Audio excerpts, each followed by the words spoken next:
আমরা সেটা দেখতে পেরেছি। মহেশখালীকে ইতিমধ্যে ক্লান্তিকের মধ্যে হারিয়ে রামু উপজেলা জয়লাভ করেছে, আমরা সেটা লক্ষ্য করতেছি। রামুর গোলকিপার বল সেভ দিয়ে তিনি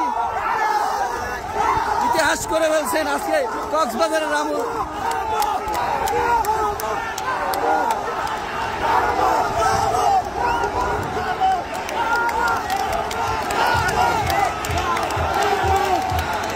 মাঠের যে উত্তেজনা আমরা যে দেখতে পাচ্ছি, রামু ট্রফির মধ্যে হারিয়ে রামু জয়লাভ পেলেন।